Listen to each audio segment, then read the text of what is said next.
కోపానికి అసలు సిసలైన విరుగుడు ఏదైనా ఉంది అంటే మౌనం. భర్తకు కోపం వచ్చిందా, మౌనంగా ఉండు. భార్యకు కోపం వచ్చి ఏదో మాట్లాడుతూ ఉందా, మౌనంగా ఉండు. దానివల్ల ఏమవుతుందో తెలుసా? ఇల్లు పీకి పందిరి వేయాల్సిన అవసరం ఉండనే ఉండదు. 2, ఇంట్లో నీ భార్య కావచ్చు, నీ భర్త కావచ్చు, ఉద్యోగం చేసే చోట కావచ్చు, నీ తోటి వాళ్ళు ఒకవేళ నీ మీద కోపాన్ని ప్రదర్శించారనుకోండి, వెంటనే రియాక్ట్ కావద్దు. డిలే ఏంటది?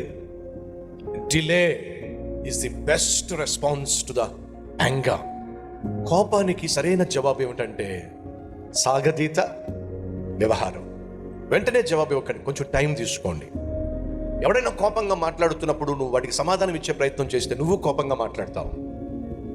మాటకు మాట అవుతుంది, ఒకవేళ దెబ్బకు దెబ్బ అవుతుంది. అది ఎంతకైనా దారి తీస్తుంది. కాబట్టి కోపాన్ని ప్రదర్శిస్తున్నప్పుడు, అరిచి కేకలేస్తున్నప్పుడు మీరు చేయాల్సిన మొట్టమొదటి పని ఏంటంటే, మొదటి కాసేపు కామ్గా ఉండండి. 2, మీ నోట్లో నుంచి మాటలు కోపంతో బయటకు వచ్చేస్తున్నప్పుడు కొంచెం డిలే చేయండి.